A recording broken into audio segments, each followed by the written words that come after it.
Ok, donc c'est parti. Alors le principe, c'est que on va pour faire des dossiers sur Hugging Face, ça se présente en fait un peu comme, et quasiment exactement comme sur GitHub, ce qui fait que tu auras besoin de Git, d'un Git que tu as sûrement déjà installé pour tes IA, vu que la plupart des dossiers récupérés pour utiliser les IA, les web UI et tout ça pour pouvoir s'en charger, ils sont sur des repos GitHub.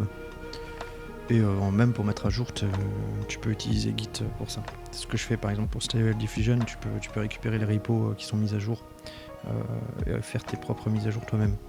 Donc on va faire comme LabDev, c'est-à-dire qu'on va copier comment font les autres. Et en l'occurrence ici il y a un mec qui m'a mis des voix genre Sardoche et tout ça pour lui. On peut remarquer qu'il met ça sur un fichier zip, mais on va pas le faire, hein, on s'en fout en fait, tu peux mettre ce que tu veux en réalité, hein, que ce soit un zip ou le PTH que tu m'as refilé, c'est la même chose, c'est pareil. Et on voit surtout le rythme qui est fait, et le rythme TXT, je sais pas pourquoi il a fait un TXT, tu pourrais le faire sur le MD, c'est pareil en fait. Le readme en fait, .md, c'est-à-dire .markdown, et markdown c'est un langage, enfin c'est pas vraiment un langage, mais c'est un peu comme du HTML. C'est-à-dire que tu vas déclarer une mise en forme en fait. Tu vas déclarer une mise en forme et le MD est lu par la quasi-totalité de tous les softs de toute la Terre, que ce soit sur Apple, Linux ou Windows. C'est relativement universel et ça permet aussi d'afficher de la mise en forme sur la page du modèle card qui est ici. Tu pourras par exemple rajouter un bouton PayPal avec un lien hypertexte pour tout et n'importe quoi. Tu peux vraiment mettre tout et n'importe quoi sur un Markdown, il n'y a pas de souci. C'est vraiment que de la mise en forme, comme du HTML en fait. Enfin, ça fonctionne sur le même principe avec un autre système de balisage un peu plus simple. Du coup, on va aller sur Hugging Face. Ça, c'est mon compte. Et comment on faisait pour choisir? On fait un new model. Hein. Je vais calquer la manière dont il l'a fait. Je suis pas sûr que on peut considérer ça comme un modèle, mais admettons. On va créer un modèle et là ça fonctionne comme sur GitHub, hein, on crée son repository en fait, que j'ai appelé donc Touffi. La licence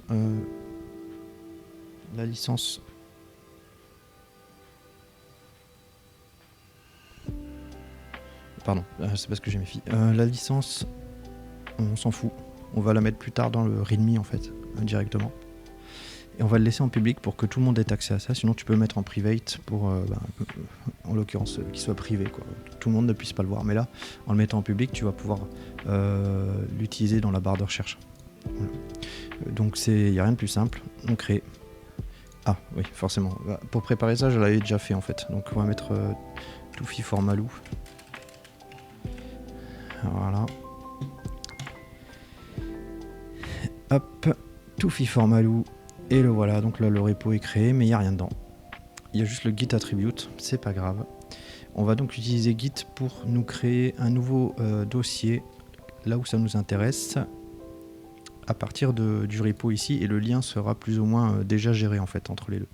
Donc quand tu arrives sur ce truc avec ton nouveau repository, tu vas dans les 3 petits points, et il est marqué clone repository. Cloner un repository, c'est une commande vraiment à Git, qui va te permettre de récupérer récupérer en fait tous les fichiers qu'il y a dedans, dans ce repository en l'occurrence. Tu vas faire un git clone sur telle URL pour récupérer tout ce qu'il y a dedans en fait. Voilà, ça c'est le principe. La petite subtilité, c'est qu'il faut git LFS pour large file storage. Et donc ça, il faudra l'installer. Alors en l'occurrence, moi c'est déjà installé, mais c'est pas grave. On va donc aller dans le dossier où on veut tout stocker. On veut tout organiser, donc tu vois il y a déjà mes applications ici en moi que j'ai codées à la maison, et on va ouvrir une invite de commande.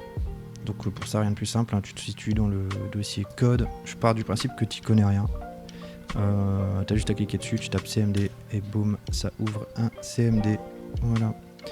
Donc on va installer le git LFS install, donc tu prends bêtement, hein, tu prends les commandes qui sont données ici, hein, c'est aussi simple que ça, un git LFS install.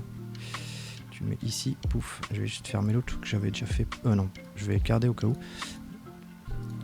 Donc git LFS install, boum, c'est déjà fait, c'est initialisé, ok, pas de problème, c'est déjà fait. Et là on va faire git clone git clone vers l'URL. Voilà. Donc là, il a récupéré le dossier git toofy for Malou qui se situe ici et qui contient un point git invisible et un git attribute qu'on a vu dans le file version. Le git invisible ici, c'est le registre, l'index de git. On s'en fout, on n'en a pas besoin, on n'en fait rien de tout ça. Il faut le garder quand même parce que ça c'est hyper important pour Git. C'est ce qui va permettre de faire fonctionner Git en gros, et il va tout enregistrer, les modifs en fait, les fichiers qui doivent être indexés et traqués, et puis il va tout enregistrer. Tu dois pas y toucher, tu dois rien en faire, c'est automatique, on s'en fout. Pareil pour le git attribute, on s'en fout, c'est un truc généré automatiquement. Donc on a notre dossier toofy for Malou et on a le point PTH que tu m'as filé. On le met dedans et c'est tout. Voilà. Ok. On peut voir ici, on est au niveau de la commande, on va se placer dans le dossier qui nous intéresse. Donc avec un... Ah merde, oui pardon, c'est du Windows. Donc on va faire un cd toofy for Malou.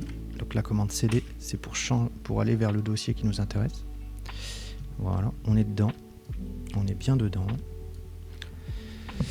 Et on va créer le readme.md.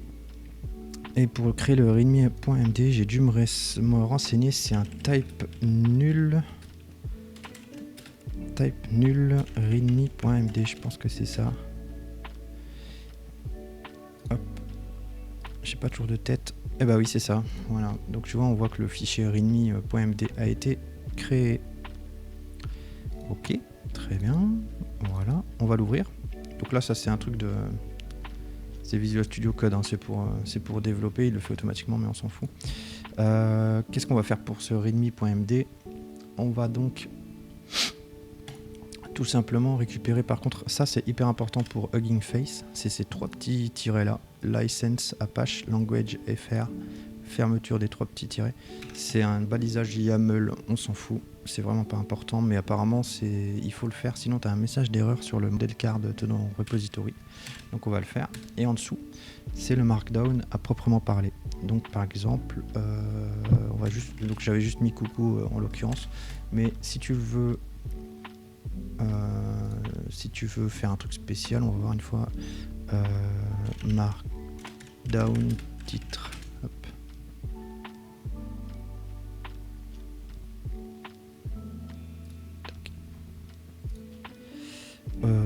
Un truc voilà en gras. On va donc voilà ici, on va le mettre en gras. Ah, les pubs, je te jure. Il est où? Il est là. Donc il faut faire comme ça pour qu'il soit en gras. Voilà, c'est tout. Bon, moi j'ai de la coloration à cause du Visual Studio Code, mais tu peux faire ça avec un fichier, un bloc-notes, hein. On s'en fout complètement, ça n'a aucune incidence. Aucune incidence. Alors, qu'est-ce qu'on pouvait faire d'autre là-dessus? On en avait terminé, je pense. Il y a un petit truc tricky que je vais devoir te montrer après. Et c'est vraiment le truc un peu casse-tête quand tu sais pas. Mais soit. Alors, voilà, là ça l'est. Maintenant, on va partir sur Git. Vraiment, Git, il y a 2-3 commandes à connaître de base. Et tu peux tout faire avec. Le reste, on s'en fout. Donc, toutes les commandes commencent par Git, évidemment. Et on va rajouter les nouveaux fichiers au registre dont je t'ai parlé, au fameux registre. Et donc c'est git add, et pour ajouter tous les fichiers sans distinction, tu mets un point. Il n'y a aucun message de confirmation, mais il n'y a surtout aucun message d'erreur, donc c'est que c'est fait, c'est bon. Et ensuite, l'autre commande qui nous intéresse, c'est de faire un commit. Un commit, c'est pour déclarer, voici l'enregistrement de toutes les modifications qui ont été faites dans ce dossier. Donc on commit toutes les modifs, et on rajoute en général un petit message avec un "-m" pour dire qu'il y a un message. Et entre double quotes, on met la raison des modifications qui se sont déroulées dans le dossier. Et nous, en l'occurrence, comme c'est la première fois qu'on le fait, on fait initial commit. Et on voit ici, donc il y a deux fichiers qui ont été modifiés. Il y a le détail des fichiers, donc le readme.md et le toofy-rvc.pth, avec les insertions. Les insertions, c'est des lignes. C'est les lignes qu'on peut voir sur le readme.md par exemple. Donc le commit est fait. Donc dans notre registre en local, sur notre machine locale, le commit est là, mais on ne l'a pas encore envoyé dans le repository Hugging Face. Et pour ça, nouvelle commande, git push, ça c'est pour pousser les modifs vers l'origine, donc le repo Hugging Face en l'occurrence, et on doit spécifier dans quelle branche on se situe, mais toi tu t'en fous complètement de ce système de branches parce que tu vas tout claquer dans la main. La branche c'est main pour branche principale. Et là, ça c'est le truc casse-tête. C'est que Git a besoin d'une authentification un peu plus compliquée que login mot de passe. C'est pas grave, je me suis renseigné pour toi. Et ça se situe ici. Tu vas avoir besoin d'un token, d'accès personnel, ils appellent ça. Et tu vas devoir simplement le mettre dans la config Git de ton fichier. Et tu devras peut-être le faire qu'une seule fois. Ou bien, je ne saurais pas te dire, mais peut-être que si tu as un token pour tout, ça suffit. Ou alors est-ce que tu devras en faire un nouveau à chaque fois, à chaque nouveau repo. C'est un détail que j'ai pas, mais de toute façon, une fois que tu l'as fait, tu le refais et c'est bon. Voilà, donc le principe c'est on a notre username qui correspond au truc du Hugging Face, le token qu'on va générer. Et puis encore une fois, le username et le nom du repo. Le nom du repo, pour rappel, c'est Touffi for Malou qui est ici. Alors, pour générer ce token, on va vers notre compte Hugging Face, on va dans les settings et c'est dans les access tokens. Ici, new token. On va mettre pourquoi le token est fait, Touffi for Malou. Et le rôle, ce sera pas du read mais du write, puisqu'on va écrire dedans. On l'a. Je vais le copier après, parce que je vais copier la commande qui va nous permettre de configurer Git ici, dans le dossier Touffi for Malou, dans la commande git remote set URL origin. Et là, ça va nous configurer tout le truc. Je copie ça. Je vais là et c'est reparti. On modifie donc la commande. Voilà, @huggingface.com. Touffi for Malou. Je relis, mais normalement c'est ça. Ouais. Voilà, c'est fait. Et maintenant, si je me suis pas planté, si on refait notre git push origin main, c'est envoyé. Et là, il envoie le LFS. Hein. Donc, il y a ton PTH, il fait 50 mégas. Donc, en l'occurrence, ça met un peu de temps. Mais c'est vraiment la première fois parce que je présume qu'il va faire la différence. Si tu fais des modifs sur le PTH en tant que tel, je présume qu'il va faire la diff entre les deux. Il va envoyer que les différences. Je sais pas. J'ai jamais utilisé le LFS jusqu'ici. Je m'en servais que pour du code. Donc, faut voir. Mais voilà, donc il a confirmé qu'il a envoyé sur le HTTPS Hugging Face Touffi for Malou. Ça, c'est les codes SHA des commits. Comme ça, chaque commit est unique dans la branche main pour la branche main. Voilà, c'est les détails. Mais si on retourne dans mon profil, on a un Touffi for Malou. Et on voit coucou qui est en gras. Et on voit notre Touffi en VC qui est là. Voilà. Je sais pas ce que ça veut dire en vrai dire. Mais bon, tu as le readme donc qu'on a fait avec la licence qui est adaptée. La licence Apache c'est pour les open source, hein. Faut que tu te renseignes pour ça si tu veux le déclarer dans une autre licence qu'une licence Apache. Je n'y connais pas grand chose, mais il y a des licences MIT également pour l'open source. Après, les détails, je sais pas quoi en dire, ça dépend de ce que tu veux que ce soit, comment tu veux que ce soit utilisé. Est-ce que ça peut être utilisé pour être modifié? Est-ce que ça peut être utilisé pour faire tout et n'importe quoi? Est-ce que tu limites ça à des applications open source? Est-ce que tu limites ça à est-ce que tu permets des applications payantes à partir de ça? Ce genre de conneries, ça c'est toi qui vois.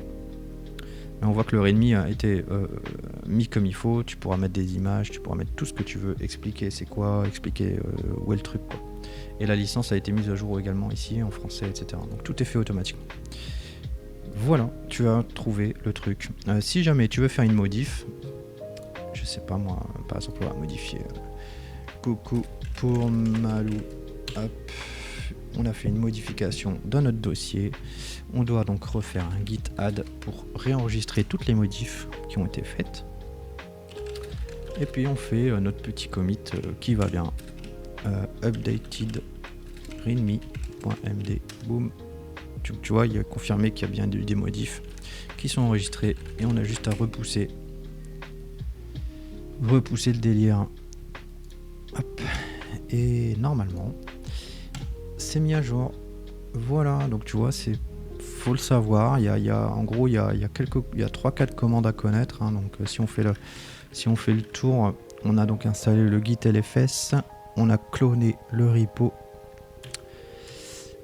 on s'est placé sur le dossier qui nous va bien, on a créé un fichier readme.md vide, on avait déplacé auparavant le PTH que tu voulais mettre dedans, on a rajouté ça dans l'index git qui va bien, on a fait notre premier commit, on a fait un push, on a vu que ça a merdé, on a fait notre config avec le token qui nous va bien, on a repoussé, ça a marché, et puis on a fait une modif, on a réajouté ça dans notre index git, on a fait notre nouveau commit, on a repoussé, et voilà, c'est fait. Donc pas compliqué. Si tu veux, je te ferai un petit fichier texte ou quoi avec toutes les commandes, comme ça tu as une idée de quoi aux caisses.